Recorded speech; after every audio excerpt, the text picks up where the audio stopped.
En el nombre del Padre, y del Hijo, y del Espíritu Santo. Amén. Padre nuestro que estás en el cielo, santificado sea tu nombre. Venga a nosotros tu reino, hágase tu voluntad en la tierra como en el cielo. Danos hoy nuestro pan de cada día, perdona nosotros también nosotros perdonamos a los que ofenden. No nos dejes caer en la tentación y líbranos del mal. Amén. En nombre del Padre, y del Hijo, y del Espíritu Santo. Amén. Siguiendo el desarrollo de nuestro estudio de la Santísima Trinidad, vamos a referirnos a las divinas personas. Lo primero es recordar cuál es la secuencia, cuál es el orden que tiene este estudio que llevamos. Una vez más quiero destacar lo que decía en nuestra clase pasada. Lo que nosotros conocemos de la Trinidad por esta vía en la que estamos avanzando, realmente es como un mapa de nuestra ignorancia. Eso es lo que nosotros tenemos. Por eso la expresión que se repite mucho, que vamos a repetir mucho hoy, es en Dios hay. En Dios hay procesiones, en Dios hay relaciones, en Dios hay personas. Es como aquello que mencionábamos también la vez pasada, como yo darme cuenta que una persona está pensando, pero no poder saber qué es lo que está pensando. Para conocer quiénes son las divinas personas, es decir, para conocer ese contenido de la Trinidad, nosotros dependemos completamente de la revelación, es decir, de aquello que nos han entregado los apóstoles y los profetas, y dependemos completamente de la acción del Espíritu Santo en la Iglesia, que nos va ayudando a penetrar en ese conocimiento, que nos va ayudando a profundizar en lo que nos dice la revelación. Así podemos conocer un poco más quién es el Padre, quién es el Hijo, quién es el Espíritu Santo, sabiendo que la revelación, cuando nos habla del Padre, del Hijo y del Espíritu Santo, nos habla de esta expresión que vamos a tener hacia el final de nuestro estudio, de las nociones. Entonces, en el estudio que estamos haciendo, nosotros nos damos cuenta que en Dios hay procesiones, hay relaciones, hay personas, pero eso no nos hace expertos en Dios. Por eso, la humildad intelectual y por supuesto espiritual es indispensable en estos estudios. Incluso si uno aprende a hablar con cierta fluidez de todo esto que nosotros estudiamos, eso no significa que uno tenga un conocimiento real de Dios, porque ese conocimiento solo se puede obtener a través de ese recorrido que hace la Iglesia, guiada por el mismo Espíritu Santo, a través de los dones del Espíritu Santo en el cristiano, y finalmente, si Dios lo concede, en la bienaventuranza eterna. Ese sí es el conocimiento de Dios. Lo que tenemos aquí, pues, es una especie de mapa, es una metáfora que utiliza una especie de mapa que en el fondo es un mapa de nuestra ignorancia. ¿Cuál es el recorrido que hacemos? Partimos de la unidad de Dios y de los atributos de Dios, por eso partimos de la esencia divina. Al mirar la esencia divina, al estudiar la esencia divina, nos damos cuenta que es una esencia espiritual. Nos damos cuenta que toda esencia espiritual tiene ciertas facultades, y esas facultades, o más propiamente operaciones, son básicamente el entender y el querer. Nos damos cuenta que en Dios, ahí ya empieza la expresión, ¿no? En Dios hay un entender, desde siempre. En Dios hay un conocer desde siempre. En Dios hay un querer desde siempre. Porque si faltara ese entender o faltara ese querer, entonces no estaríamos hablando de la esencia. Esta secuencia que aparece en nuestro tablero con las respectivas flechas de color azul en este caso, esta secuencia es una secuencia necesaria. Es decir, eso hasta donde llegamos a comprender nosotros tiene que ser así. No puede haber una esencia verdadera en Dios sin que haya las dos operaciones mencionadas, el entender o conocer y el querer o amar. No puede haberlo, tienen que darse esas realidades, tienen que darse. Esa parte es fundamental. El recorrido que vamos a hacer es un recorrido entre comillas forzoso. Y cada paso que damos en esta secuencia tiene el carácter de necesario. Entonces, la esencia divina, por ser espiritual, tiene que tener esas dos operaciones, el conocer y el amar. Ahora bien, cuando se habla de conocer y cuando se habla de querer, entonces estamos hablando de procesiones. ¿En qué sentido procesiones? En el sentido de que el sujeto que conoce o el que conoce y lo conocido no son estrictamente iguales. Hay una diferencia que es la que se establece por medio de la palabra procesión. El conocimiento hace que haya un proceder. Se procede el conocimiento y se da un conocido, alguien que es conocido, algo que es conocido. Entonces encontramos las dos procesiones, que no es sino otro nombre para las operaciones. Podríamos decir que las procesiones son el resultado de las operaciones. No puede haber procesiones, no puede haber operaciones sin que haya procesiones. Procesiones quiere decir algo que procede. Eso es lo que significa, como lo hemos explicado. Algo que procede. Entonces, ya vemos que si hay una esencia espiritual, y Dios no puede ser sino espíritu, si hay una esencia espiritual, hay dos operaciones. Si hay dos operaciones, entonces necesariamente hay dos procesiones. Pero al hablar de dos procesiones, ya tenemos que hablar necesariamente, fíjate que todo es así, necesariamente de cuatro relaciones.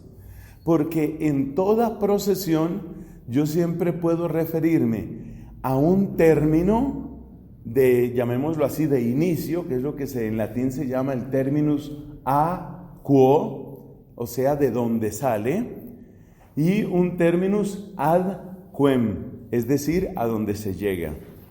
Entonces, tiene que darse una relación entre esos dos términos, y por consiguiente tendrá que haber una relación entre el terminus a quo y el terminus ad quem, y entre el terminus ad quem y el terminus a quo. O sea que por cada procesión se dan dos relaciones. Como son dos procesiones, necesariamente, tienen que darse cuatro relaciones. Todo esto nos lleva a afirmar que en Dios hay una esencia, eso está mostrado por aquello que vimos de la existencia divina. Al estudiar los atributos de esa esencia vemos que es espiritual y decimos, de nuevo, forzosamente, necesariamente, en Dios hay dos operaciones, por consiguiente hay dos procesiones, por consiguiente hay cuatro relaciones. Y ahora miramos, entonces, ¿qué sucede con esas cuatro relaciones? Tal vez este es el paso más difícil, el darnos cuenta cómo se pasa de cuatro relaciones a tres personas. Cualquiera podría decir que de cuatro relaciones se pasaría a cuatro personas, pero al estudiar cuáles son esas procesiones, al estudiar cuáles son esas relaciones, nos damos cuenta que debemos afirmar 3 personas. Veamos por qué. Una de las procesiones es la procesión de generación. La otra es la procesión del amor. Si yo examino cómo se va a llegar a las personas, mucha atención a esto. A las personas se va a llegar hablando de los términos de las relaciones. Así se va a llegar. Los términos de las relaciones van a ser las personas. Por eso dije que uno podría pensar que van a ser 4 personas. Porque si hay 4 relaciones, entonces los términos de esas relaciones, como son recíprocos, entonces tendrían que ser 2 personas en una, 2 personas en otra. Un momento, no tan rápido. Miremos en qué consiste, qué es lo propio de esas procesiones, qué es lo propio de esas operaciones, y descubriremos que no son 4 personas. ¿Cómo va entonces el argumento? Que es la parte clave de este asunto. ¿Cómo va el argumento? Examinemos que hay 2 procesiones. La procesión del conocimiento, también llamada procesión de generación, y la otra es la procesión del amor, que de manera informal le hemos llamado una procesión de florecimiento o de plenitud. Bueno, ese nombre no tiene fuerza, es un nombre aquí para nuestro uso simplemente. Entonces, tenemos la procesión de conocimiento. Es evidente que ahí tenemos uno que está como terminus a quo y otro que está como terminus ad quem. Y nos damos cuenta que el terminus ad quem es aquello que es conocido y que comparte la misma naturaleza del que lo conoce. Entonces parece muy apropiado llamar a esos 2 términos el Padre y el Hijo. Allí donde hay, nos dice Santo Tomás, allí donde hay semejanza en una misma naturaleza, ahí podemos decir que se da propiamente generación. Entonces ahí tenemos al Padre y tenemos al Hijo. El Padre tiene una relación de paternidad, el Hijo tiene una relación de filiación. Ahí está. Usted observe que los nombres de las personas son prácticamente los nombres de las relaciones. De nuevo, eso nos lleva en un primer pensamiento a creer que deberían ser 4 personas, pero de nuevo, esa parte toca mirarla más despacio por lo que significa la operación propia del amor. Entonces, ahí tenemos ya 2 personas, el Padre y el Hijo. El Padre, terminus a quo de la procesión del conocimiento, y el Hijo, terminus ad quem de la procesión del conocimiento. Ahí está claro. Bueno, pero ahora seguimos. En Dios hay otra operación que es amor, procesión de amor, procesión del querer, procesión de la plenitud. Y ahora nos preguntamos, ¿cuál puede ser el origen de ese amor? Y nos damos cuenta que el amor tiene una relación con el conocimiento. Este es el argumento central. El amor no existe, por decirlo así, en el vacío, sino que el amor tiene una relación, se le acaban a uno las palabras, tiene un vínculo, tiene una conexión con el conocimiento. No se puede simplemente amar, sino que se ama a alguien. El hecho de que el amor depende, por utilizar esa expresión, necesariamente depende del conocimiento, eso es lo que hace que nosotros digamos que el amor, la procesión del amor, debe tener un terminus a quo vinculado con la procesión del conocimiento. O sea, yo puedo partir en la procesión del conocimiento, yo puedo partir del simple hecho de que Dios conoce y Dios se conoce. Pero en cambio, aún para decir la frase Dios se ama, Dios tiene amor hacia sí mismo, aún para decir eso ya tengo que presumir que hay un conocimiento. Es imposible amar sin conocer. Esto significa que la procesión del amor, la procesión de florecimiento o de plenitud, depende de la procesión del conocimiento. Ahí es donde las cosas cambian.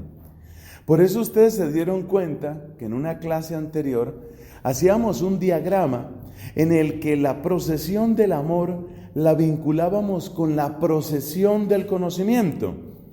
Nosotros representábamos la procesión del conocimiento con una línea entre el Padre y el Hijo, y nos dábamos cuenta que la procesión del amor tiene que partir de esa realidad de la procesión. La procesión del amor tiene que partir de la realidad de la procesión del conocimiento. Lo que no sucede al revés. No sucede al revés. Es decir, puede darse el conocimiento sin que preexista un amor. En cambio, no puede darse un amor sin que preexista un conocimiento. Por consiguiente, la procesión del amor tiene una dependencia de la procesión del conocimiento. Bueno, ese principio ya nos ubica, porque entonces nos damos cuenta que el origen de la procesión del amor tendría que estar, por así decirlo, en la relación mutua de conocimiento que se da entre el Padre y el Hijo. Y por consiguiente, el origen, el terminus a quo de la procesión del amor no requiere que exista otra persona distinta a las personas del Padre y del Hijo. La frase que acabo de decir es la que nos permite hablar de Trinidad y no de cuaternidad. Vamos a repetir esa frase para que nos quede claro. Puesto que la procesión del amor depende de la procesión del conocimiento, el terminus a quo de la procesión del amor es el Padre y el Hijo. Es decir, que no necesito otra persona para terminus a quo en la procesión del amor. La procesión del amor tiene su terminus a quo en la procesión del conocimiento, por así decirlo. La procesión del conocimiento, pues, requiere esas dos relaciones y esas dos personas, Padre e Hijo, los hemos llamado, obviamente, pues apoyándonos en la revelación bíblica, pero sin decirlo expresamente. Entonces no se necesita otra persona como terminus a quo en la procesión del amor.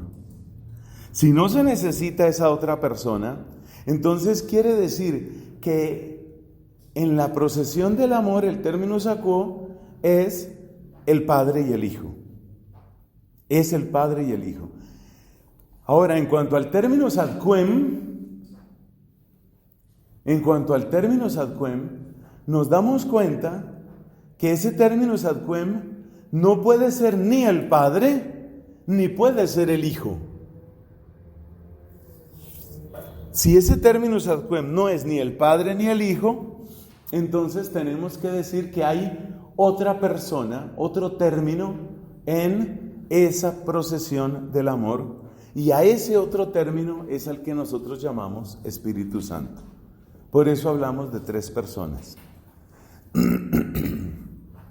Por eso hablamos de tres personas. Entonces, de las cuatro relaciones nosotros pasamos a las tres personas en Dios. Tiene que haber, decimos, hay en la Trinidad esas tres personas.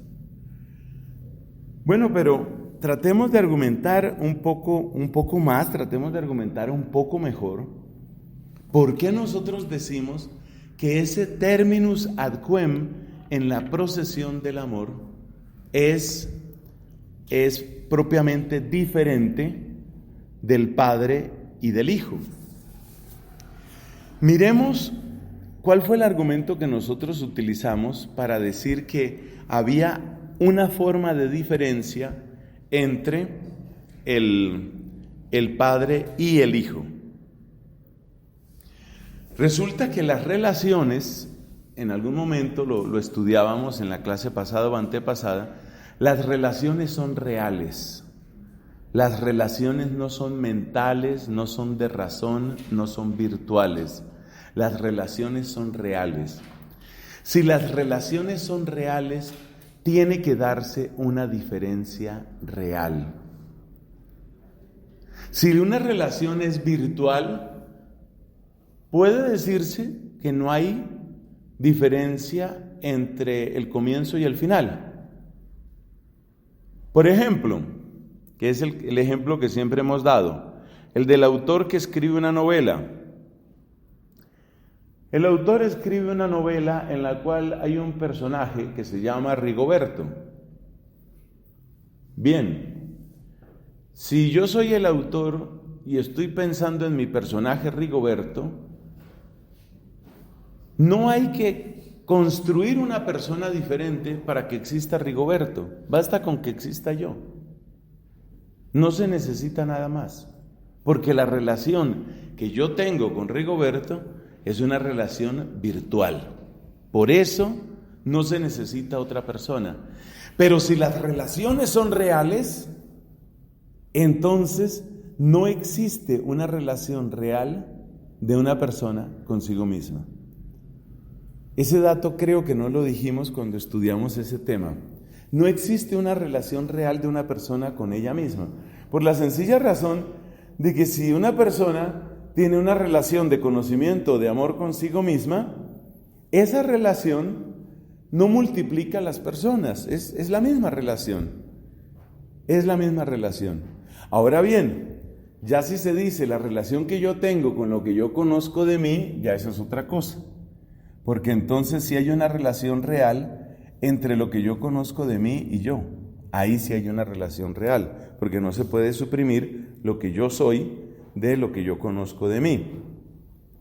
Entonces, si las relaciones reales hablan de una diferencia también real, es evidente que en la procesión del amor, el terminus ad quem no puede ser el Padre, no puede ser el Hijo. Por eso tiene que haber otra persona, y esa otra persona, que es la que aparece en la procesión del amor, es la que nosotros llamamos, siguiendo la revelación bíblica, es la que nosotros llamamos Espíritu Santo. Esa es la manera como se pasa de las 4 relaciones a las 3 personas. Más adelante en este curso tendremos que hablar cómo se pasa de las personas a las nociones. Pero usted se dará cuenta que el tema de las nociones, aunque pues tiene claro la belleza y la importancia de todo lo que tiene este tratado, es comparativamente mucho menos importante que lo otro, porque las nociones ya no tienen que ver tanto con lo que Dios es en sí mismo, sino con la manera como nosotros pensamos de Dios y como nosotros, inteligencias creadas, hablamos de Dios.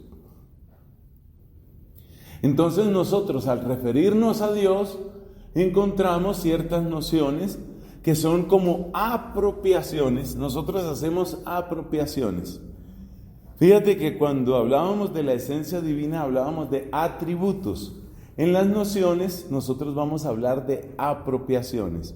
¿Qué son las apropiaciones?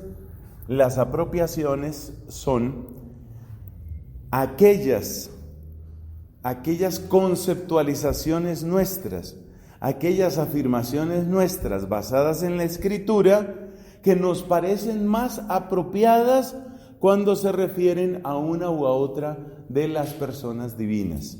Muchas de esas nociones, usted se dará cuenta, son prácticamente nombres que nosotros les damos a las relaciones divinas. En la práctica eso va a ser así. Es decir, las 5 nociones, ¿de dónde salen? Las 5 nociones salen de las 4 relaciones, más una noción más que es exclusiva del Padre y que para mí es la más bella y la más interesante, que es la innacibilidad. Esa es la noción más hermosa para mí. Entonces, ¿por qué resultan 5 nociones? Resultan 5 nociones porque son 4 las relaciones y más una noción que nosotros tenemos que es exclusiva del Padre. Bueno, este es el recorrido que se hace para ver cómo se pasa, cómo se lleva una línea lógica desde la afirmación de una esencia hasta la afirmación de 3 personas.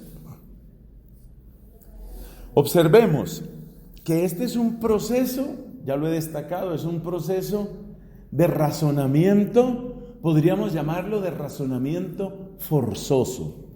Es decir, nosotros hasta donde llega nuestra inteligencia, afirmamos que en Dios tiene que haber una esencia, tienen que haber 2 operaciones, tiene que haber 2 procesiones, tiene que haber 4 relaciones, tiene que haber 3 personas. El tema de las nociones es un poco menos forzoso porque ya ahí entra nuestra inteligencia, pero también podríamos decirlo, 5 nociones. Lo cual no significa que nosotros conozcamos a esas personas. Cuando uno hace este recorrido, después de hacerlo, repasarlo, recorrerlo, uno llega a admirarlo, uno llega a admirar a esta realidad. Pero esta realidad todavía no nos dice quién es Dios. Esta realidad todavía no nos cuenta quién es Dios. En la parte final de nuestro curso, nosotros vamos a sumergirnos un poco más en el dato bíblico. Prácticamente lo que nos hace falta de este estudio es mirar esta parte, bueno, lo que es propio de las divinas personas, de lo que es propio de cada divina persona, lo que es propio de las nociones y luego ya unas conclusiones bíblicas y ahí termina nuestro curso. Pero antes de llegar a esas nociones bíblicas o esos datos bíblicos, usted se dará cuenta que lo que tenemos es una tremenda ignorancia. Pero esa ignorancia nuestra no es pérdida de tiempo, porque conocer nuestra ignorancia no solo nos da humildad y no solo nos da admiración al ser divino, sino que conocer nuestra ignorancia también hace que nosotros evitemos errores. Es decir, todo este estudio lo ha hecho la Iglesia, ¿por qué? Pues para evitar errores. Errores como el modalismo, errores como el sabelianismo, errores como el triteísmo. Todos esos errores se aprenden a evitar con esto. O sea que no es un tiempo perdido, este es un estudio válido, importante, le ayuda a uno a quitar errores, le da a uno un sentido, un mínimo sentido de la majestad divina, prepara el alma para la contemplación y la adoración y hasta ahí llega. Bueno, eso es lo que tenemos como introducción al tratado de las personas divinas. Ahora viene un punto importante. Vamos a hablar, que esto no me acuerdo haberlo expuesto en otros cursos, cada vez trata uno pues de enriquecer un poco lo que ofrece. Entonces, miremos esto, semejanzas y diferencias con el uso común de la palabra persona, porque estamos hablando de personas divinas. Y lo más usual, cuando uno utiliza una palabra, es que uno considere que esa palabra la está usando de la misma forma que la utiliza en otros contextos. Por ejemplo, si yo utilizo la palabra amor, porque yo amo a mi patria, porque yo amo la naturaleza, porque yo amo a mi mamá me ama. Cuando yo utilizo la palabra amor en esos contextos, pues espero que al decir la expresión Dios es amor, hay un gran parecido, hay una profunda analogía entre la afirmación del amor entre nosotros y la afirmación del amor en Dios. Tiene que haber un parecido. Pero ya nos hemos dado cuenta que siempre que uno habla de Dios, cuando uno habla de Dios, hay parecidos, por supuesto, pero también hay diferencias. Y esta misma palabra que he utilizado, amor, es un caso típico. El amor que nosotros tenemos, pues tiene un parecido, alguna forma de parecido con el amor de Dios, pero también hay una distancia inmensa. Cuando yo digo yo puedo conocer y cuando yo digo Dios lo conoce todo, hay un parecido entre mi conocer y el conocer de Dios, pero también hay una diferencia enorme, una diferencia colosal entre el conocer que yo tengo y el conocer que Dios tiene. Hay una diferencia enorme. Entonces lo mismo hay que hacer aquí. Hay que hablar de semejanzas y diferencias cuando nosotros hablamos de persona. Entonces vamos a ver un poco cuáles son las semejanzas, que básicamente es una sola, y vamos a ver cuáles son las diferencias, que casi es lo que más me interesa. Casi lo que más me interesa es destacar las diferencias, porque ahí es donde se cometen los errores, me parece a mí. Bueno, hablemos de las semejanzas. ¿En qué se parece el uso de la palabra persona cuando yo le digo a usted los derechos de la persona humana? O cuando usted dice, yo tengo mi personalidad. O cuando usted dice, cada persona es cada persona. ¿En qué se parece ese uso, llamémoslo uso común, de la palabra persona con el uso teológico, trinitario de la palabra persona? ¿En qué se parece? Bueno, lo tenemos escrito aquí. Se trata de verdaderas subjetividades. La palabra subjetividad viene de sujeto. Sujeto viene del latín subjectum, que se escribe con J. Subjectum es un modo de traducir una palabra griega de gran tradición filosófica, que es la palabra hypo, con y, hypokeimenon. Hypokeimenon es lo que está debajo. Hypo, abajo. Keimenon, lo que está puesto o arrojado. Literalmente de ahí viene subjectum. Ese yectum indica lo que está arrojado, lo que está puesto. Entonces, hypokeimenon o subjectum, hypokeimenon en griego o subjectum en latín, está indicando algo que subyace. Esa sería como la expresión, lo que subyace. ¿Cómo descubrimos nosotros al sujeto? ¿Cómo descubrimos lo propio de un sujeto? Por la manera como actúa y como interactúa, yo me doy cuenta que hay características fundamentales, interiores, que están en esa persona. Por eso, nosotros seres humanos solo llegamos a conocer realmente a una persona cuando la tenemos cerca, incluso cuando vivimos con ella.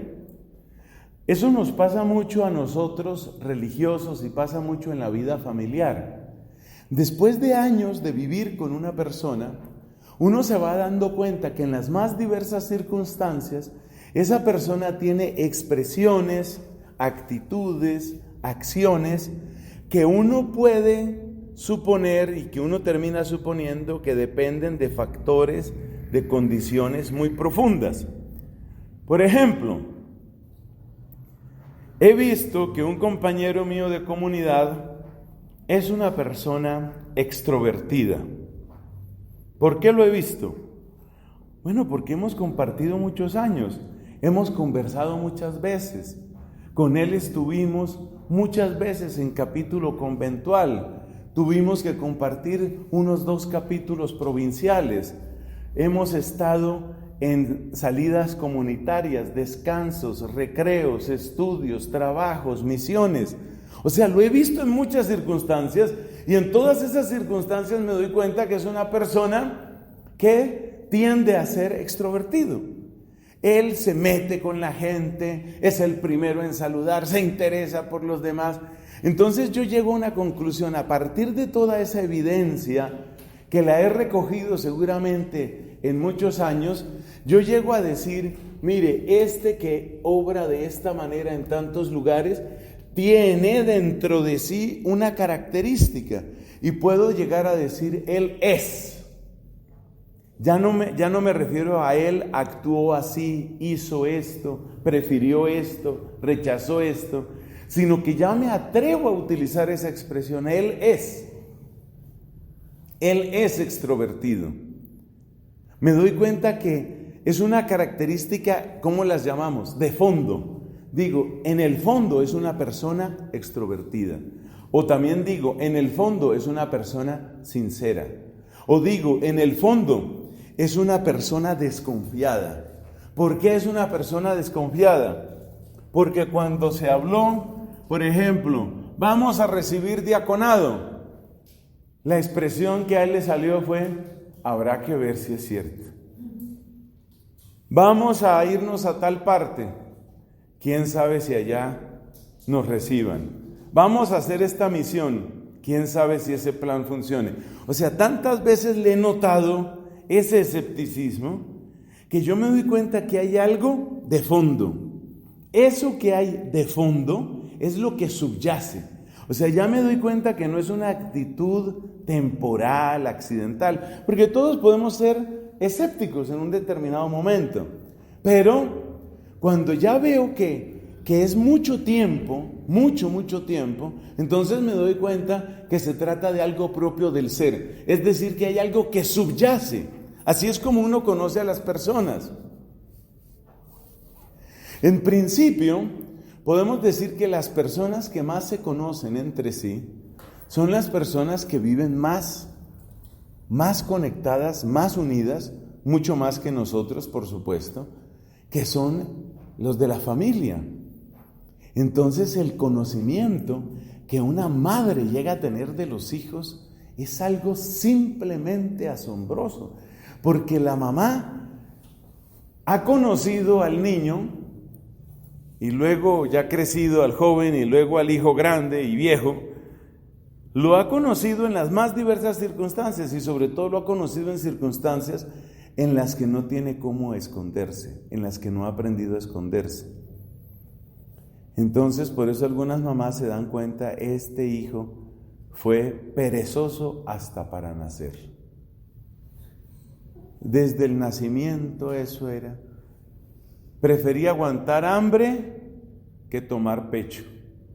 ¿Qué quiere decir? Perezoso toda la vida. Entonces, es muy difícil, muy difícil que un niño de 1 año, que más bien lo llamaríamos un infante, un bebé prácticamente, esté fingiendo. Es muy difícil.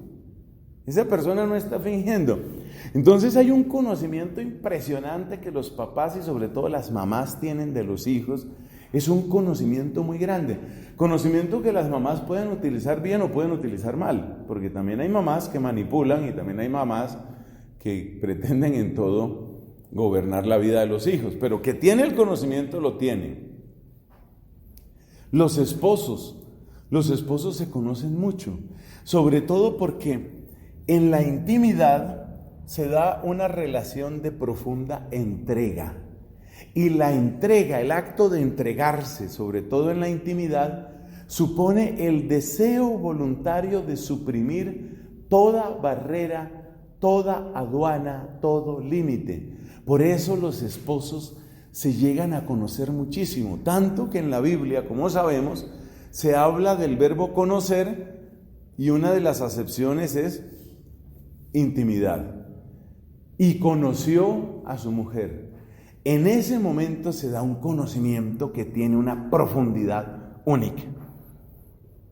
Bueno, volvamos a nuestro tema. Entonces, ¿qué quiere decir un sujeto? ¿Qué quiere decir una subjetividad? Subjetividad quiere decir lo que subyace. ¿Y qué es lo que me permite a mí llegar a lo que subyace? Pues el convivir, el descubrir una serie de actos y actitudes a lo largo de mucho tiempo. ¿Qué pasa cuando yo llego a conocer al sujeto? ¿Qué pasa cuando llego a conocer al sujeto? En ese conocimiento profundo del sujeto es donde se sitúa el verdadero amor, o tristemente a veces el verdadero odio. Es ahí donde se sitúa el verdadero amor, o tristemente, repito, el verdadero odio. Ahí es. Entonces, cuando una persona ha llevado un buen proceso de amistad, un buen proceso de noviazgo, y conociendo a esa persona con sus límites, con sus posibilidades, con sus cualidades, con sus defectos, le dice: quiero amarte para toda la vida, quiero amarte para toda la vida. En ese momento, esa persona está amando no un momento, una cara, una actitud, un acto, sino está amando a la persona. Ahí está amando a la persona. Eso es lo que debería suceder en un matrimonio, que han hecho un camino de amistad y de noviazgo, que han llegado a conocerse muy bien, y que después de conocerse hasta llegar al momento de conocer al sujeto, entonces, porque te conozco, porque conozco cómo eres en realidad, puedo decir en este momento que te amo. Ese es el amor, ese es el verdadero amor. ¿Qué estamos diciendo con esto? Que el encuentro profundo entre seres humanos solo se da en el plano del sujeto. En el plano del sujeto. Muchas personas hoy están sufriendo emocional y psicológicamente porque no tienen esa clase de encuentros profundos. A mí me duele mucho en el trabajo pastoral, sobre todo con jóvenes, me duele mucho cuando uno escucha que la gente dice: bueno, yo amigos realmente no tengo, conocidos sí. Y uno mira las redes sociales de esa persona, uno mira el Instagram de esa persona, sale riéndose en todas partes, abrazado con todo el mundo, el paseo, la convivencia, la pasamos maravilloso, fotos, fotos, fotos, y sin embargo la persona siente que no tiene una conexión real y profunda con nosotros. Es decir, no se ha encontrado con la subjetividad del otro, no se ha encontrado con el sujeto, se ha encontrado con una cara, se ha encontrado con un abrazo, se ha encontrado con una fachada, pero no se ha encontrado con el sujeto. Y resulta que el ser humano tiene hambre de encuentro, tiene hambre profunda de encuentro. El poder encontrarme con otra persona, el poder sentir: este es mi hermano. Por ejemplo, lo que uno ha de sentir si es religioso: este es mi hermano, y yo sé que cuento con él, y yo le he abierto mi corazón a mi hermano, y mi hermano sabe que yo he tenido luchas, mi hermano sabe que yo he tenido caídas, pero es mi hermano. Nosotros tenemos hambre de encuentro, y el nivel del encuentro es el nivel del sujeto. Ese es el nivel del sujeto, el nivel de la subjetividad. Es decir, lo que no se queda en la superficie de algunas realidades vividas, algunas experiencias pasadas, sino que ya se ha llegado al nivel del sujeto. Muchas personas, tristemente, no saben lo que es eso. No saben lo que es eso. No saben lo que es encontrarse con un sujeto en esa profundidad. Ni siquiera saben lo que es tener ese tipo de encuentro con los papás. Estas son como ramificaciones pastorales de este estudio. Ni siquiera saben lo que es eso con los papás, porque cuando los papás están demasiado ocupados, cuando los papás tienen su corazón en otras partes, el hijo siente que ni siquiera tiene un encuentro con el papá. ¿Cuál es la frase típica? Y es una frase gravísima y durísima de muchos adolescentes hoy con el papá o con la mamá, más con el papá que con la mamá: usted ni siquiera me conoce. ¿Eso qué significa? No tenemos un encuentro un encuentro de subjetividad, un encuentro de sujeto, eso no existe. Usted no me conoce. Y desde esa frase, o a partir de esa frase, se disparan las peores rebeldías y muchas veces instintos de autodestrucción. Porque la persona que no tiene encuentro profundo con otro sujeto es como una persona que estuviera en una especie de naufragio y siente que todo el tiempo está tratando de mantenerse a flote. Por supuesto, también siente el agotamiento. Por supuesto, también siente que se le acaban las fuerzas y por eso también siente que tarde o temprano se va a hundir. Y esas son muchas veces las ideaciones suicidas, esas son muchas veces las tendencias suicidas que están experimentando muchos jóvenes hoy. Entonces, ahí tenemos este problema, que ha faltado verdadero encuentro. Ya en la antigüedad, algunos autores se dieron cuenta de la importancia que tenía este tema del encuentro profundo de subjetividades. Me llama la atención que un hombre con una inteligencia descomunal, absolutamente sobresaliente, un talento único para todo lo que significaba ciencia y filosofía, estoy hablando de Aristóteles, dice la siguiente frase: la amistad, que evidentemente se refiere a esto porque así lo entendían ellos, es lo más necesario en la vida. Es lo más necesario en la vida. Es decir, que si no hay este tipo de encuentro, si no hay este nivel de encuentro, ya puedes tener tú la inteligencia más grande, ya puedes tener bienes, pero tú en el fondo sientes que te estás hundiendo y en el fondo sientes que estás rodeado únicamente de enemigos. Los estudios de estos criminales en serie, ¿no? O de estos asesinos en serie, muy a menudo llegan a una conclusión: esta persona no tenía lazos significativos con nadie. ¿Qué significa carencia de lazos significativos? Significa que no tiene este nivel de encuentro. No tiene ese nivel de encuentro. Y si la persona no tiene ese nivel de encuentro, entonces quiere decir que muy fácilmente desarrolla un profundo odio. Un odio patológico, por supuesto. Un odio que finalmente consiste ¿en qué? Un odio que consiste en un reclamo. El odio de muchos psicópatas es un reclamo al mundo. ¿Usted por qué nunca me dio atención?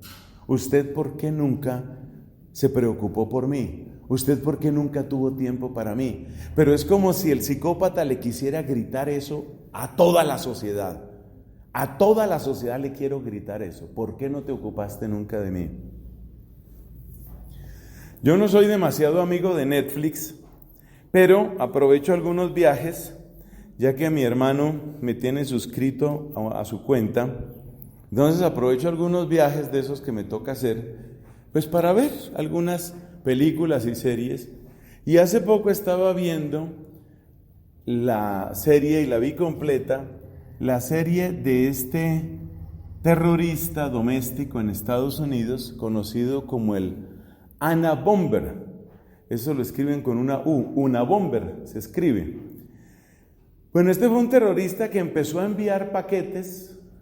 Él enviaba por correo paquetes y resulta que esos paquetes eran bombas y mató una cantidad de personas y desfiguró a muchas personas, hirió a muchas personas.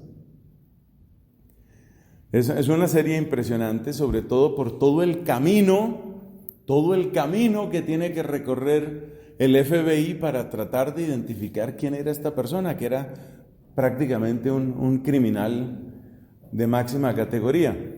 Resulta que el Unabomber tenía un coeficiente intelectual superior al de muchos genios, estaba situado entre 160 y 170 su coeficiente intelectual. Eso lo clasifica como un genio, probablemente un gran genio, pero era una persona sin encuentro, era una persona sin conexión con los seres humanos. Y como él no lograba conectar con los seres humanos, de alguna manera cada una de sus bombas era una manera de gritarle al mundo: ¿por qué no te has ocupado nunca de mí? Bueno, ya que tenemos todo ese desarrollo sobre lo que es la subjetividad y por qué es necesaria y cómo se conecta con la palabra encuentro, ahora podemos ver otra cosa. Y lo que vamos a ver es ¿Qué significa esto en el caso de la Trinidad? Observemos la palabra que hemos utilizado al hablar de las relaciones divinas. Hemos hablado que en toda relación hay un terminus a quo y hay un terminus ad quem, que es un punto, llamaríamos nosotros en español tal vez un punto de partida, un punto de llegada. Fíjate que las mismas expresiones en castellano, punto de partida, punto de llegada, o en latín terminus, ¿qué está indicando esa expresión? Está indicando como precisamente eso, un punto de llegada. ¿Qué quiere decir eso? Eso quiere decir que las personas divinas son eso, son puntos de partida y son puntos de llegada. En ese sentido son subjetividades. Y en ese sentido nosotros podemos tener un encuentro con estas subjetividades. Y eso es exactamente lo que experimentan los santos. Tal vez la persona dentro de los santos de nuestra iglesia, tal vez la persona que ha destacado más este hecho con la Trinidad es precisamente Sor Isabel de la Trinidad, una monja carmelita. Sor Isabel de la Trinidad es una monja que, por decirlo de alguna manera, desarrolló este nivel de encuentro con cada una de las personas divinas. Entonces, yo puedo desarrollar profundamente una relación personal con Dios Padre, hasta llegar a sentirlo, hasta llegar a vivirlo como mi auténtico Padre, más papá que mi papá. Y la grandeza de esta realidad es que si Dios Padre es más papá que mi papá, entonces lo que no ha funcionado con mi papá de la tierra, se puede sanar en el encuentro con Dios Padre. Y esto no es simple especulación, es la realidad que han tenido muchos santos. Tal vez el más conocido es San Francisco de Asís. Ustedes recordarán que Francisco pues tenía un papá que era sumamente violento, controlador. Era un hombre que había tenido un cierto éxito económico a través del comercio y él a toda costa quería que Francisco fuera el que seguía con el imperio comercial. Cuando Francisco tiene ese encuentro con Dios, cuando Francisco entra por los caminos de la mística, la oración, la pobreza, el servicio, este papá empieza a desesperarse y empieza a amenazar. ¿Y en qué termina eso? En que prácticamente este papá pues amenaza, insulta y deshereda a Francisco. ¿Y qué pasa entonces? Que Francisco se da cuenta que su verdadero papá es Dios. Es su verdadero papá. Entonces uno puede tener ese encuentro. De hecho, la Escritura nos invita a ese encuentro. La palabra que nos enseñó Cristo para referirnos de manera privilegiada y principal a Dios es Abba, es Padre. Y eso quiere decir que cada uno de nosotros está llamado a tener este tipo de encuentro, este nivel de encuentro con el Padre, con Dios Padre, y crecer en el espíritu de hijos. Yo soy hija, yo soy hijo de Dios. Y esa profundidad de ese encuentro es capaz de sanar, es capaz de levantar, es capaz de transformar una vida. Otra santa carmelita, Teresa del Niño Jesús, tenía un nivel absolutamente impresionante de encuentro con Dios Padre. Por eso, según cuentan algunas biografías, le costaba trabajo decir el Padre Nuestro, porque llegando a la palabra Padre, ya prácticamente quedaba desconectada del mundo universo. La realidad de que Dios es mi Padre la llenaba ella completamente. Eso muestra que sí hay una semejanza en esos términos. Lo mismo sucede con el Hijo, por supuesto. Lo mismo sucede con el Hijo.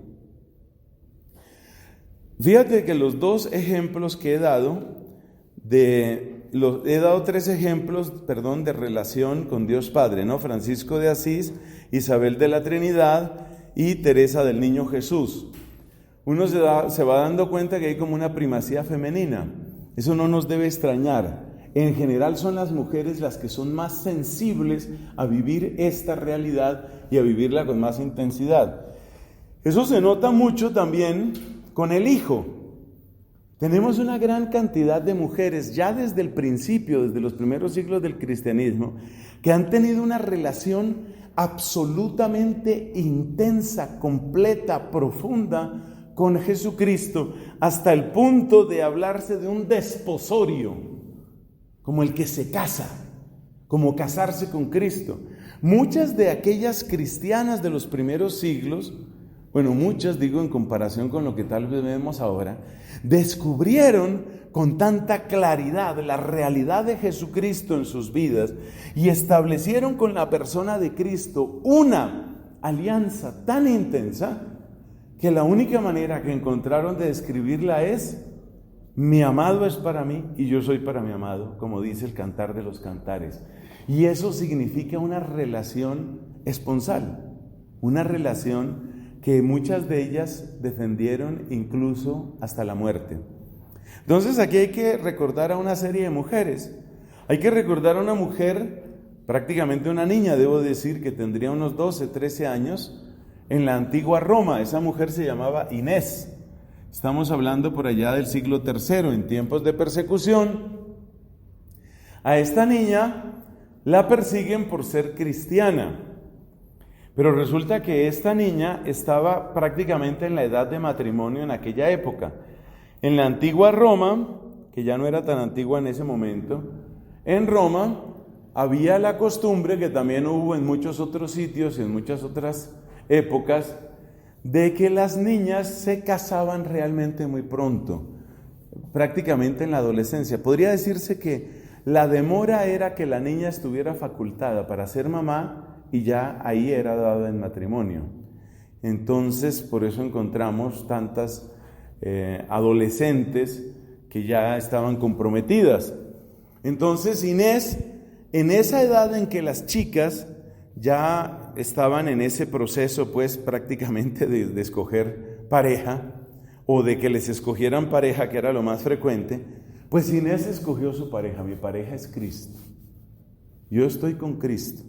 Entonces los perseguidores, los enemigos de la fe cristiana, intentaron por todos los medios que ella dejara esas ideas, esas fantasías de unión con Cristo, y que más bien llevara una vida de una mujer romana, entre comillas, normal, que llevara una vida normal. Se recuerdan las palabras de esta mujer, de Inés. Las palabras de ella son: mi amado llegó primero y yo no voy a desairarlo, de manera que yo me quedo con Cristo. Finalmente ella fue decapitada, por eso es Santa Inés mártir.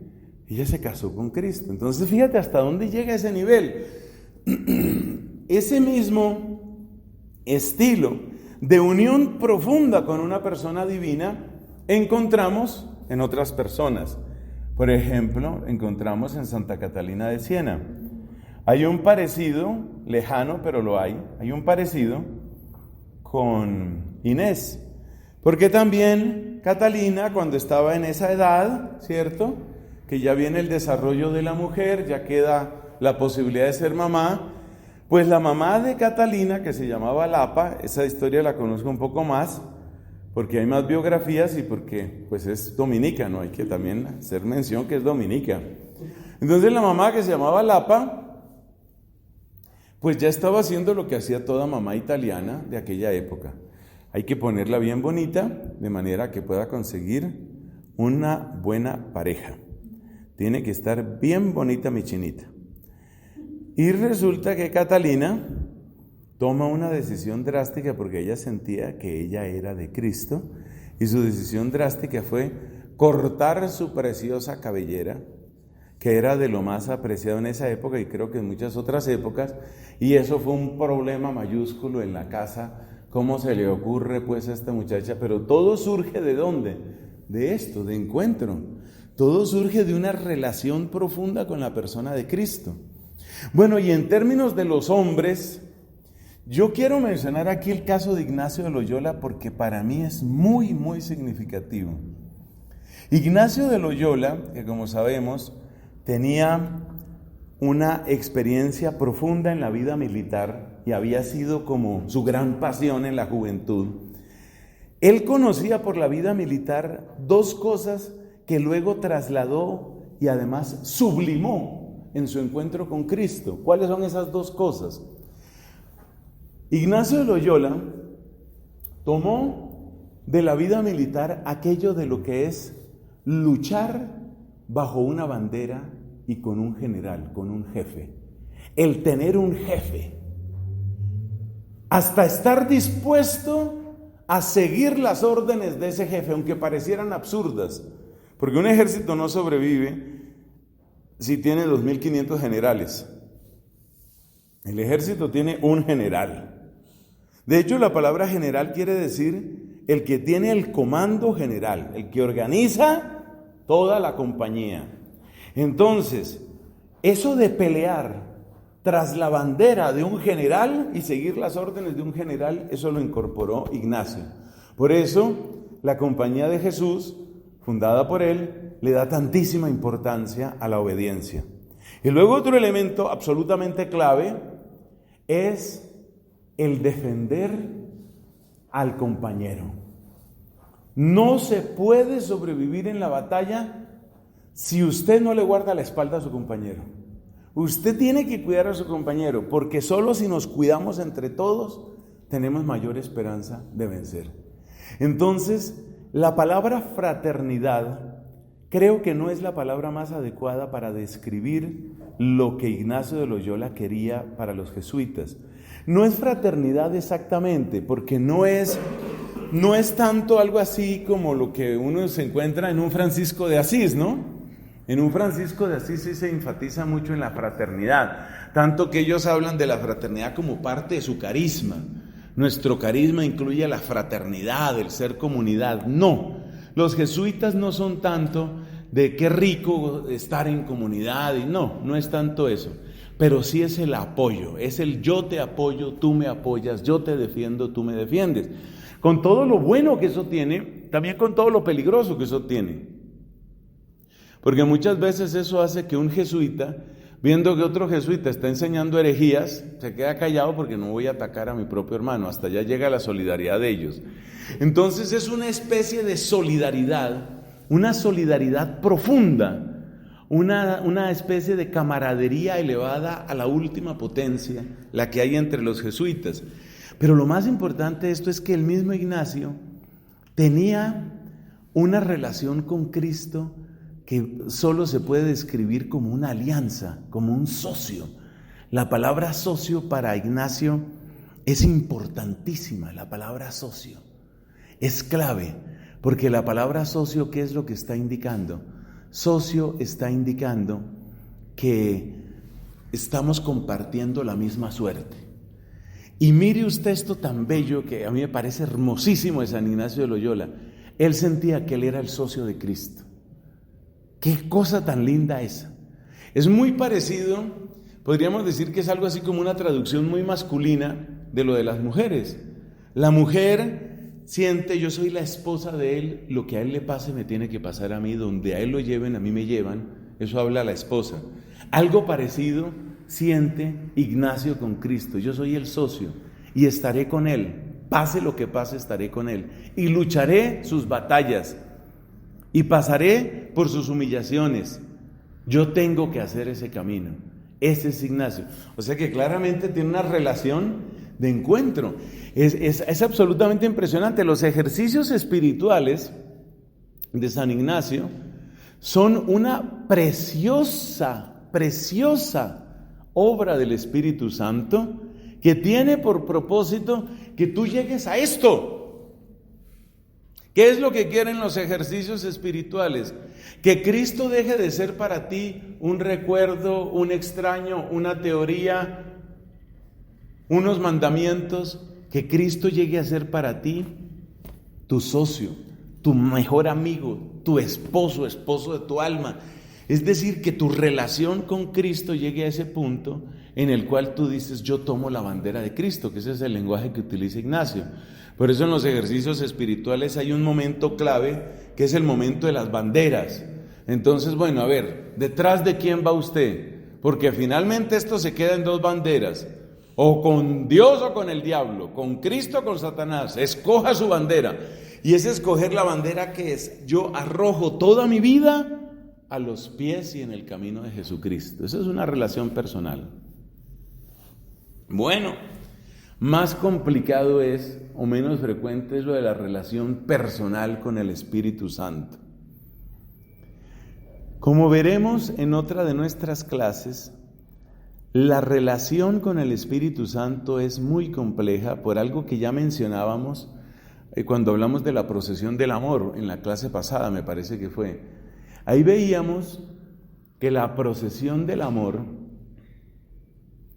pues por supuesto tiene como terminus ad quem al Espíritu Santo.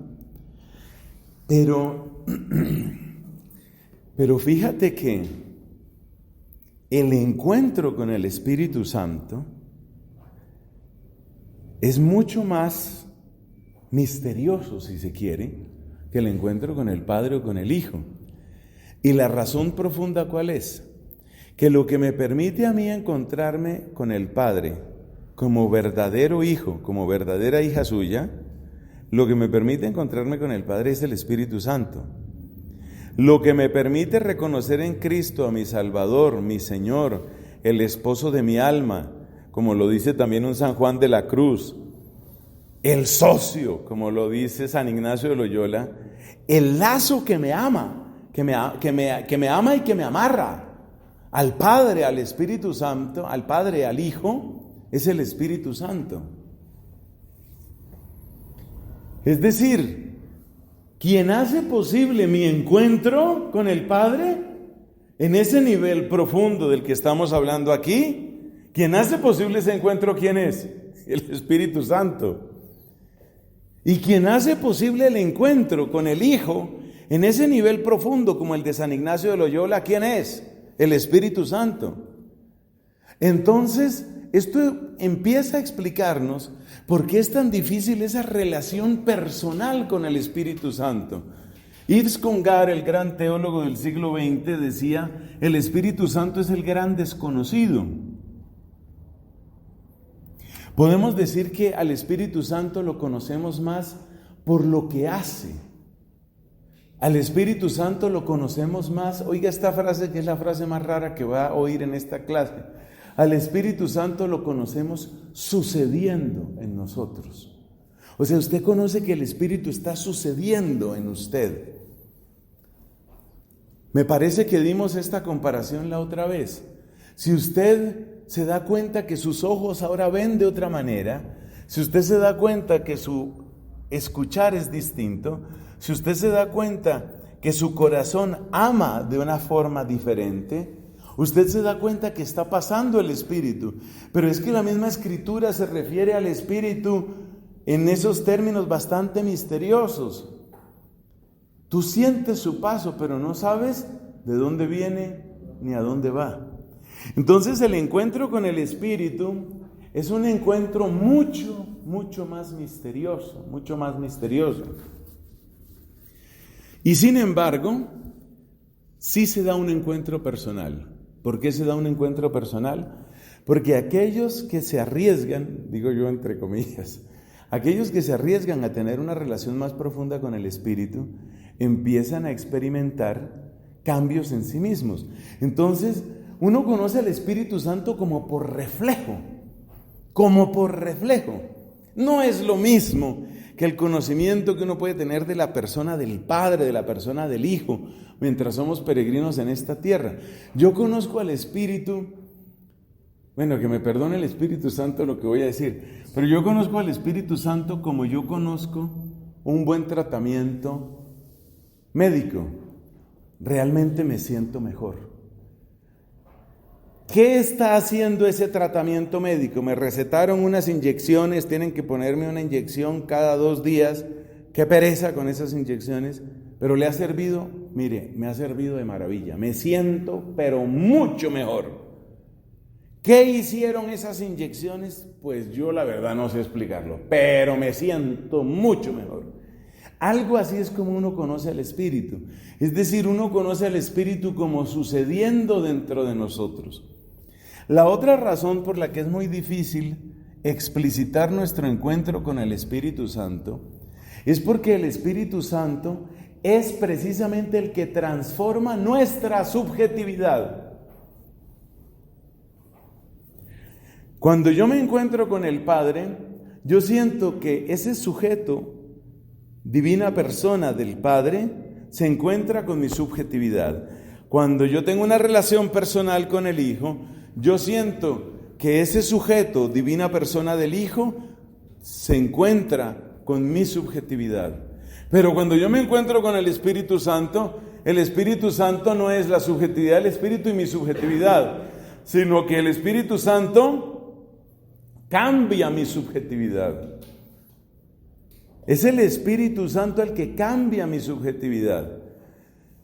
Especialmente de la acción del Espíritu Santo, cabe decir lo que dijo San Agustín, refiriéndose al misterio de Dios: estás más adentro de mí que yo mismo. Claro, entonces, ¿cómo me puedo encontrar con alguien que está más adentro de mí que yo mismo? Si lo más interior que yo tengo para encontrarme con otra persona es mi mismidad, mi yo mismo. Eso es lo que yo tengo. Cuando me encuentro con otra persona a la que amo, mi amigo, mi amiga, el que tiene su novio, su novia, su esposo, su esposa, ¿cómo se encuentra con esa esposa a la que ama? ¿Cómo se encuentra con ella? Pues a partir de su mismidad. Pero si hay algo en mí que es más profundo que yo mismo, ¿cómo me encuentro con lo que es más profundo que yo mismo? Por eso, yo sí me doy cuenta de la acción del Espíritu y sí me doy cuenta que el Espíritu Santo está en mí. Por ejemplo, en esa circunstancia que dice Cristo en el Evangelio, que estuvo en el Evangelio de estos días: cuando tengan que dar testimonio de mí frente a reyes y autoridades, no se preocupen preparando discursos. El Espíritu Santo les dirá lo que tienen que decir. Entonces, si yo me doy cuenta que tengo que responder a algo que me trasciende y me supera absolutamente, y sin embargo puedo expresarlo, yo digo, ahí está el Espíritu Santo. Entonces, yo sí tengo un encuentro personal con el Espíritu, pero es un encuentro como por reflejo. Y es un encuentro que sin cesar me recuerda el misterio mismo de Dios. Sin cesar me recuerda el misterio mismo de Dios. Por eso algunos han dicho que el Espíritu Santo es la expresión plena. Acuérdate que hablamos de la procesión de plenitud. Es la expresión más plena de cuán misterioso es el ser de Dios. Bueno, hemos terminado la parte de las semejanzas. Hablemos ahora de las diferencias. Esta parte es un poco más breve, pero como ya les dije, la estimo muy, muy importante, la parte de las diferencias. Hay 3 diferencias muy grandes entre el uso común de la palabra persona y el uso de la palabra persona cuando nos referimos a la Santa Trinidad. Hay 3 diferencias principales. La primera diferencia: cuando nosotros hablamos de persona, persona humana o persona angélica, no se nos olvide que los ángeles son personas. Cuando nosotros hablamos de persona humana o de persona angélica, estamos hablando de que cada persona tiene sus propias facultades. Y precisamente nosotros diferimos en eso. Por ejemplo, una persona puede ser más inteligente que otra. Una persona puede ser, aunque no es exactamente una facultad espiritual, una persona puede tener más imaginación que otra. Por eso también puede ser más recursiva o más creativa. Una persona puede tener más amor que otra. Hay personas que parece que son como tan opacas en el amor, como que aman poquito y aman por ratos, y como que el amor no tiene gran protagonismo en sus vidas, como que su ser está volcado en otras cosas. Me estoy acordando especialmente de un hombre tremendamente importante en la historia de la filosofía, Immanuel Kant. En la vida de Kant parece que todo fue pensar. Pensar y escribir, pensar, dialogar, discutir y escribir, pensar, enseñar, discutir y seguir pensando y pensar el pensamiento y piense que está pensando. Entonces los biógrafos, sobre todo biógrafos un poco chismosos que los hay, los biógrafos dicen, no, pues este tipo tenía que amar a alguien. O sea, tenemos que averiguar a qué doncella prusiana, porque en aquella época eso era Prusia, tenemos que averiguar a qué doncella prusiana él le dedicaba sus poemas, con el primer problema de que no aparecen poemas amorosos de Kant por ninguna parte, que estaba muy ocupado pensando que pensaba, y pensando el pensamiento. Entonces, bueno, pero tiene que aparecer. Luego entonces ya cambiaron algunos biógrafos más suspicaces, dijeron, bueno, ¿y qué tal que no sea una doncella, sino un doncel? Entonces vamos a averiguar. Quizás el tipo tenía, como varios de estos, ¿no? Por ejemplo, después de sesudas investigaciones, parece que la relación afectiva más profunda que tuvo Isaac Newton fue con un hombre. No consta que hubiera habido, por ejemplo, para los que aman los escándalos, no consta que ellos hubieran sido pareja y que hubiera habido sesiones pasionales de sexo con ese hombre, con ese amigo, no. Pero donde a Newton le salía un poquito de cariño, fue en esa amistad que tuvo con este hombre, que luego, por circunstancias externas, tuvo que irse a Francia. Newton se quedó en Inglaterra, y esa separación, eso fue muy duro para Newton. ¿Estaba enamorado Newton? Algunos dirán, sí, claro, ahí está la prueba y tal, y utilizarán ese argumento. Otros dirán, realmente no se sabe, que había una cierta calidez que Newton no expresó con nadie más, eso es cierto. Entonces lo mismo le han buscado a Kant. Eso con lupa miran todos sus escritos a ver si además de la razón pura había alguna otra cosa que este hombre escribiera o pensara. No se ha encontrado prácticamente nada. O sea, da la impresión de que Kant era una persona en la cual lo que tiene que ver con el amor era realmente muy bajo en nivel. Mientras que hay otras personas que todo es amor y amar, ¿no? Mi amiga de Siena, por ejemplo, decía en su toscano italiano, decía, la mia natura è fuoco, ¿no? Eso es fuego, y el amor que es tan importante, y vivir para el amor. Y Teresa del Niño Jesús dice, ya encontré mi lugar en la iglesia, yo voy a hacer el amor. Ay, qué lindo. Entonces, eso está muy profundo. Otras personas, incluso otras mujeres dicen, bueno, pues un poco intensa la niña, pero hay personas que son así. Entonces nosotros los seres humanos nos diferenciamos porque cada uno tiene sus propias facultades, pero si usted le va a aplicar eso mismo a la Trinidad, pierde. Si usted en la Trinidad va a decir que el Padre tiene su inteligencia y su voluntad, el Hijo tiene su inteligencia y su voluntad, el Espíritu tiene su inteligencia y su voluntad, ya perdió. Porque ya hemos explicado que las operaciones son operaciones de la naturaleza, no son operaciones de las personas. Hermano, eso no tiene ningún paralelo entre los seres humanos. Es como que usted y yo, por lo que somos hermanos y somos amigos, sobre todo por los chistes que usted me hace, entonces, que si los dos somos amigos, entonces que los dos tenemos una misma inteligencia. No, eso no es cierto. Usted tiene la suya y yo tengo la mía. Es verdad que se han dicho cosas muy bonitas y muy dulces de la amistad, ¿no? De lo más lindo que se ha dicho, es una frase de la antigüedad. La amistad son dos cuerpos y una sola alma. Uy, qué belleza, cosa tan linda. Pero a pesar de que se diga eso, pues son exageraciones, son metáforas, pero todos sabemos que eso no es así. Y luego el lenguaje romántico es lo que hay mucho, ¿no? Todo aquello de esas expresiones, no sé, a mí me causa cierta ternura y a veces cierta risa nerviosa. Esas expresiones románticas, ¿no? Eso que se dice en mi vida. Yo como desde chiquito he tenido esa tendencia a analizar las palabras, entonces para mí mi vida significa que si tú te fueras de mí, yo me quedaría sin vida, es decir, yo no sobreviviría, yo moriría. Pero después de que se han dicho, Se han dicho cientos y miles de veces mi vida y mi vida. Pelean, se separan y nadie se muere. Entonces yo quedo decepcionado, ¿sí? Yo quedo como decepcionado. Lo normal hubiera sido que si ella lo abandonó, el tipo tenía que haberse muerto. No haberse suicidado. ¡Ojo! No haberse suicidado. ¿Por qué? Porque el que se suicida quiere decir que no se murió. No se murió por la ausencia de ella. Se murió por el balazo que se pegó. Se murió porque se ahorcó. Pero lo interesante era que se hubiera muerto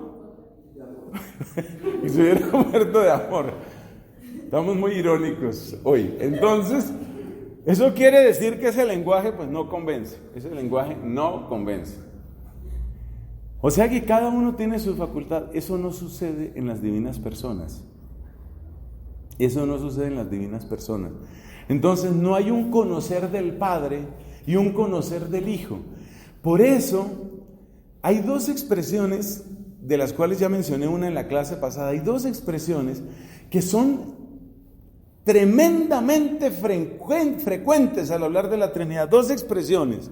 Una es que el Hijo es el pensamiento del Padre, y nosotros hemos dicho cosas parecidas en este mismo curso.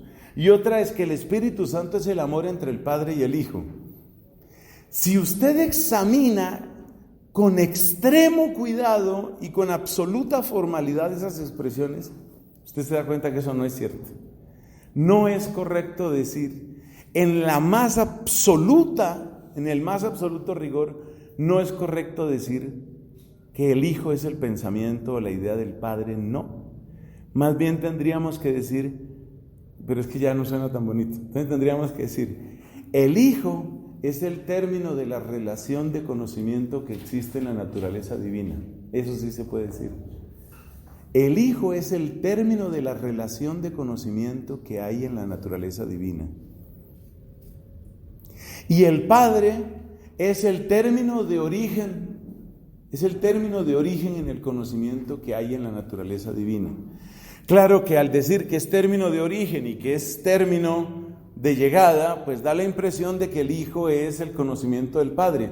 Pero hay una diferencia sutil, y es que si usted dice que el Hijo es el conocimiento del Padre, entonces luego tiene que preguntar, ¿y el conocimiento del Hijo? Y ahí es donde se daña el tratado trinitario. Entonces no, el Hijo es el término de llegada de la operación del conocimiento que hay en la naturaleza divina. Esa es la definición más estricta que tenemos de la persona del Hijo. Eso no sucede en las personas, eso no sucede en las personas, eso no sucede. Lo mismo pasa con el amor, ¿no? La otra frase es que el amor, que el Espíritu Santo es el amor entre el Padre y el Hijo. Porque cuando usted utiliza esa expresión, les repito, estamos siendo extremadamente formales. Extremadamente formales. Cuando usted dice que el Espíritu Santo es el amor entre el Padre y el Hijo, usted está diciendo que el Padre tiene un amor, que el Hijo tiene un amor, y que el Padre ama al Hijo y que el Hijo ama al Padre. Entonces ahí hay dos amores. Y no es así, no hay dos amores, hay un amor en la Trinidad. Entonces fíjate por qué hay que ser extremadamente precisos en esto. Es muy difícil, o sea, hablar así es muy difícil. Y ustedes podrán entender, ténganme un poquito de compasión, lo que sufre una persona como yo cuando ve que prácticamente en ninguna parte se habla correctamente sobre el misterio trinitario. No se habla correctamente. Pero es que hablar correctamente es muy difícil porque tiene uno que estar haciendo continuamente esas precisiones. Entonces, el término persona no se refiere a las divinas personas como hablamos nosotros, de nosotros mismos como personas, porque cada uno de nosotros tiene las propias facultades u operaciones. Además, cada persona tiene sus propios dones y capacidades. Tiene sus propios dones y capacidades. Entonces, ¿eso qué quiere decir? Que hay cosas que yo encontraré en ti que tú no encontrarás en mí. Esto es muy importante al hablar de las diferencias, porque los seres humanos cuando nos asociamos para los negocios o para aprender o para el amor, siempre buscamos complementariedad. Y en la Divina Trinidad no hay ninguna complementariedad. La complementariedad que tenemos las personas humanas es por esto, porque los dones y capacidades son distintos.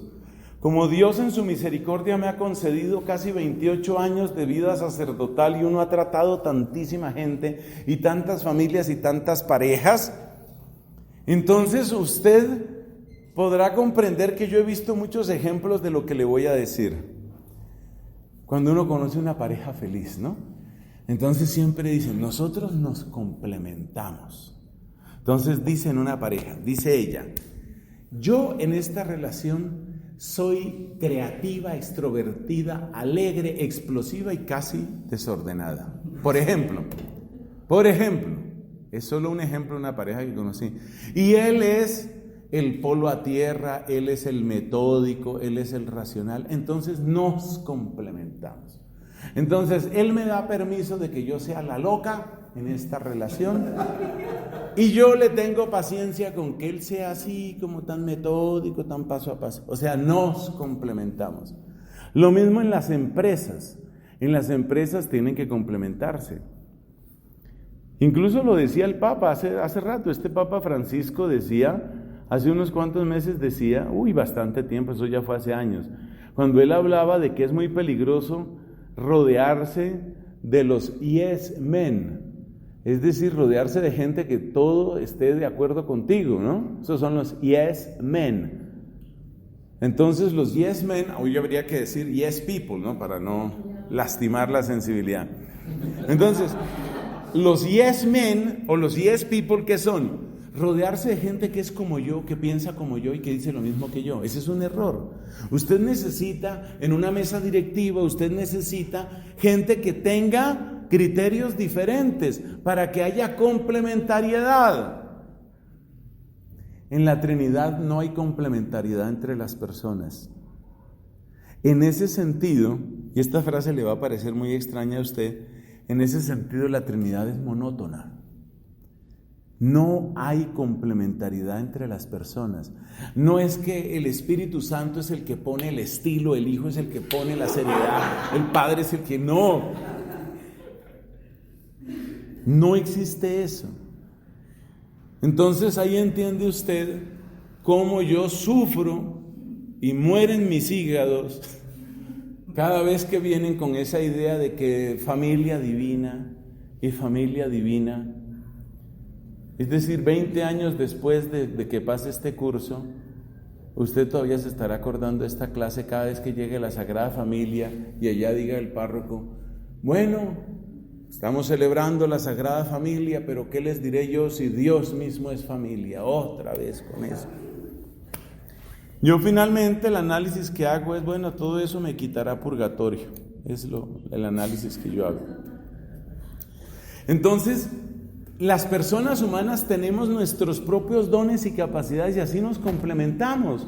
Nos complementamos hombres y mujeres. Nos complementamos nosotros los jóvenes. Bueno, ya no tan joven soy. Se complementan los jóvenes con nosotros los mayores.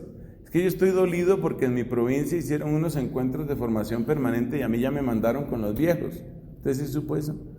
A mí me mandaron con los viejos. Ya yo quedé en el grupo de los viejos. Entonces cada encuentro de formación permanente tiene sus propios temas. Entonces, por ejemplo, para los jóvenes, temas de afectividad. Para nosotros los mayores, cómo preparar un funeral. Entonces, claro, uno se duele, pero las personas humanas tenemos ¿qué? Distintos dones y capacidades y así nos complementamos.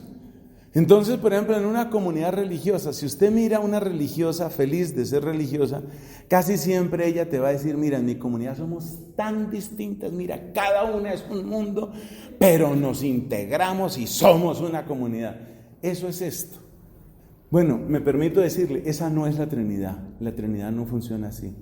Y trasladar ese ejemplo a la Trinidad lleva a todo tipo de herejías, incluyendo la herejía de Leonardo Boff, aquello de que el Espíritu Santo es lo femenino en la Trinidad. Fíjate que esa idea de Leonardo Boff, ¿cuál es? Es como que vamos a encontrar la complementariedad, ¿no?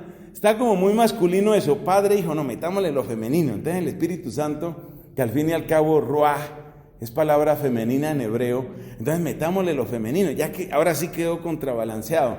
Ahora el hijo es como el chiquito, el papá es como el mayorcito, entonces ahí se balancean. Y está lo racional y está lo emocional. Y deje de estar buscando esos balanceos, esos balances en la Trinidad, deje de estar buscando esos balances.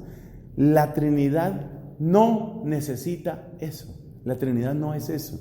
Por eso digo, esas son diferencias. Y finalmente la más obvia y la más fácil de entender, cada uno de nosotros tiene su propia historia. Cada uno tiene su propia historia. Historias que a veces son traumáticas. Algunos de nosotros hemos pasado por circunstancias muy difíciles, que se pueden llamar incluso traumáticas. Rompimientos, humillaciones, pérdidas, vacíos, carencias, dolores, accidentes, noticias inesperadas. Mientras que eso no lo encontramos en la Trinidad. No hay historias diferentes, de hecho se trata de eternidad. Bueno, ahí terminamos esta introducción. Esta es la introducción al tratado de las personas divinas. ¿Qué hemos visto en esta clase? Hemos visto, primero, cómo se puede llegar a la afirmación de la Trinidad a partir de la unidad. Esa genialidad se la debemos a ¿quiénes? Pues a varios, ¿no? Un autor que yo he mencionado poco y que fue muy importante para Santo Tomás es Boecio, que tiene un tratado de la Trinidad. De hecho, una parte importante de la idea de las relaciones en Santo Tomás viene de Boecio. Entonces, personas claves después de la Biblia: Tertuliano, que da el nombre de Trinidad. Luego tenemos que mencionar a Boecio, tenemos que mencionar a Atanasio, tenemos que mencionar a Agustín y por supuesto a Santo Tomás. Entonces, primero hemos hablado de por qué hablamos de Trinidad y cómo eso se relaciona con la unidad. Segundo, hemos enfatizado las semejanzas, pero también las diferencias entre las personas divinas y las personas humanas. Esto que hemos dicho nosotros, con pequeñas diferencias, la comparación yo la hice entre personas divinas y personas humanas, pero también vale para la diferencia entre las personas divinas y las personas angélicas. Lo único que cambia es que en los ángeles no hay propiamente una historia propia. No hay historia propia en los ángeles. Hay un ser diferente, pero no una historia. Pero las otras dos cosas, es decir, inteligencia y voluntad en cada ángel, eso es cierto. Y que cada ángel tiene sus propios dones y capacidades, eso también es cierto. Y también tiene su propia misión. Gloria al Padre, al Hijo y al Espíritu Santo.